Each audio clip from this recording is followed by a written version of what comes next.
Well, I'm from Northampton, originally born and bred, and I know Kate, Vice Dean at the faculty, and I know Mark, lecturer in the Media Studies department. So I have a natural connection with the university. I was very fortunate to be awarded an honorary fellowship last year by the university. So you know, it's always a privilege to come down and speak to students, and it's my first time I've actually been at this amazing new campus as well. So it's been remarkable to see the transformation of this area. I remember seeing Beckett's Park and the canal side, 30 odd years ago when I was a boy, and it's fantastic to see such an impressive facility having sprung up. So yeah, I was speaking to some of the students just about my job and taking some questions from them. And it's always nice just to speak to young people who have ambitions to break into the industry.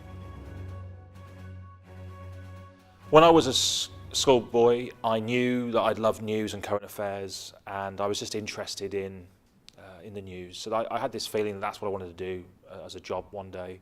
My father worked in photography and did some press work for news agencies and for newspapers sometimes whenever there was a story in this area.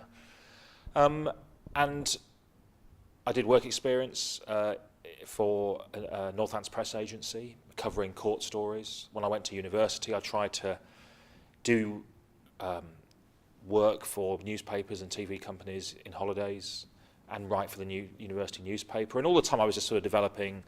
I guess it was becoming clearer to me that that's what I really wanted to pursue as a living one day. I managed to get myself onto the BBC's trainee scheme. That would have been in '98, which gave me like a year-long contract and taught me some of the practical skills that this department here gives to students. So we worked in radio studios and edit suites and got to go and cover different stories, speak to lots of different journalists. And just develop those kind of rudimentary basic skills that you need, the practical skills.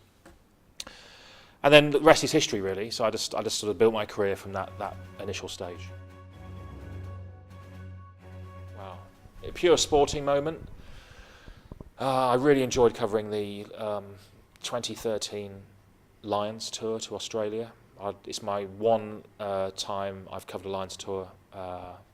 And I absolutely loved it because it was one of those rare occasions where it lived up to the hype, and it came down to a crunch deciding test in Sydney. I've been fortunate enough to cover incredible sporting events around the world. I've covered 4 World Cups.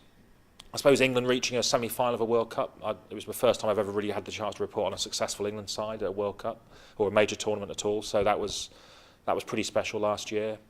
Obviously London 2012. I've covered Ashes series abroad, so a lot of amazing sports events. I've got to say, Fury Wilder in LA at the end of last year was right up there in terms of just sheer excitement. I have to say, it was compelling, very very special to experience it. But there's no doubt that the traditional media there are less opportunities, I think, than there would have been in the past. We've seen circulations of traditional newspapers falling. We've seen less regional press surviving. And there are opportunities that have sprung up as a result of digital media with various different websites. But I think there's also opportunities. And I noticed that if you demonstrate some enterprise, some entrepreneurial spirit, as well as the core journalistic skills of good contacts, a good news sense, determination, passion, then I think you can still break in. It is hard, it's tough. It's one of the toughest industries to break into, but the reason for that is because it is good fun, ultimately, and it's very interesting.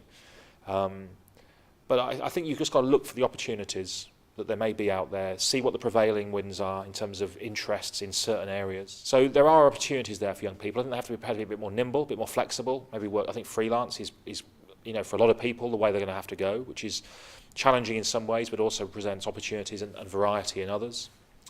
So look, I'm not going to pretend it's not tough, but I think with the right mindset, the right passion, good contacts, and a little bit of entrepreneurial spirit, you can still get there in the media if you wish.